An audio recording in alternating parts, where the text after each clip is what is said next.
મિત્રો 30 વર્ષ સમયની દ્રષ્ટિએ વધુ નથી, પણ જીવનની ગતિએ જોવા જઈએ તો જાણે એક યુગ પૂરો થઈ ગયો હોય એવું જ લાગે છે। આજે જે રીતે દુનિયા રૂપિયા માટે ભાગમભાગ કરતી જોવા મળે છે, અને સાથે જ mobile, internet, social media, digital સાધનો અને દેખાદેખીની આંધળી દોડ, પણ આજથી 30 વર્ષ પહેલા લોકોનું જીવન બિલકુલ અલગ અને એકદમ નિર્દોષ હતું। તે સમયનું બાળપણ આજે યાદ કરીએ તો દિલ એકદમ જૂની યાદોથી ભરાઈ જાય છે।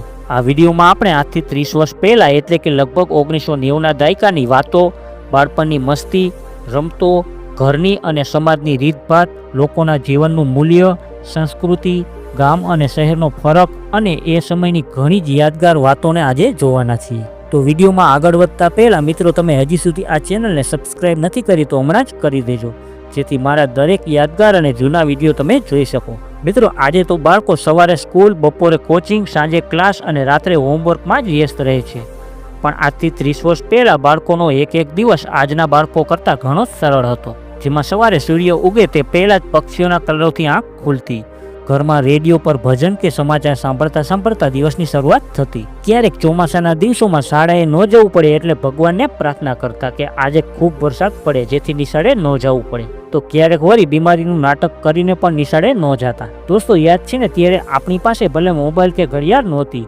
તો પણ આપણે ફળિયામાં આવતા સૂર્યના તડકાથી પાકો સમય બતાવી દેતા અને ખરા બપોરે ઘરમાં કોઈને કહ્યા વગર જ રખડવા માટે નીકળી જતા। એ જમાનામાં ગામમાં મોટાભાગના ઘરો કાચા અને નળિયાવાળા જ હતા।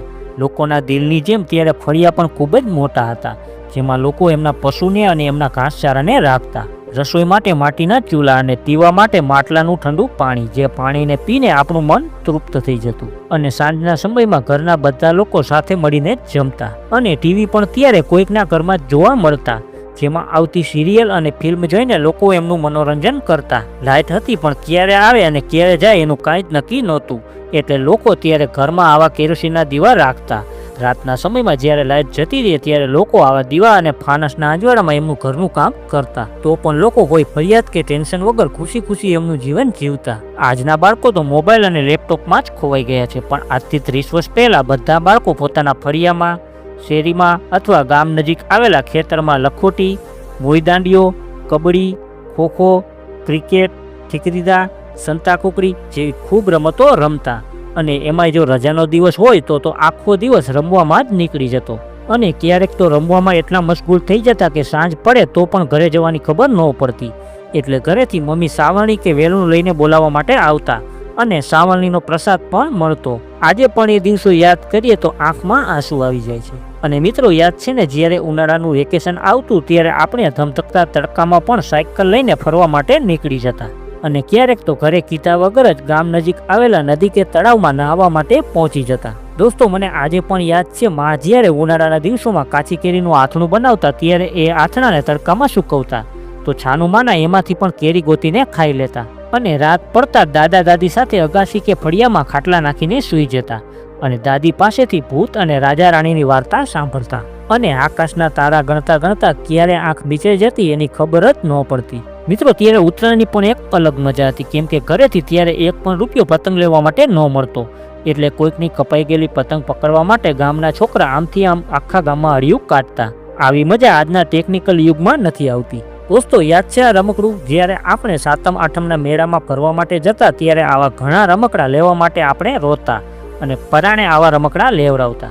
અને આ આપણા જમાનાની દુકાન, જ્યારે આપણે 50 પૈસા અને 1 રૂપિયો લઈને નાસ્તો લેવા માટે જતા, ત્યારે ગામડામાં મોટા ભાગની દુકાનો કંઈક આવી જોવા મળતી। મિત્રો, આ દેખાતા કંપાસમાંથી તમે કયો કંપાસ બોક્સ વાપર્યો છે મને કોમેન્ટમાં જરૂર જણાવજો। મિત્રો, યાદ છે આ ટેલિફોન, જેમાં 1 રૂપિયો નાખીને 1 મિનિટ સુધી વાત કરવા માટે મળતી? એ પણ શું જમાનો હતો! આજે તો લોકોના મોબાઈલમાં અનલિમિટેડ કોલિંગ હોય છે, પણ એક જમાનામાં સગા સંબંધી સાથે મહિને 1 વખત જ વાત થતી, એ પણ વધીને 2 કે 3 મિનિટ સુધી ચાલતી, તો પણ લોકો ખૂબ જ ખુશ થઈ જતા। આપણે જ્યારે નાના હતા ત્યારે ફળિયામાં કે ઘરની બાજુમાં કંઈક આઈ ઝૂંપડી બનાવીને ભાઈ બહેન કે મિત્ર સાથે ખૂબ જ મસ્તી કરતા।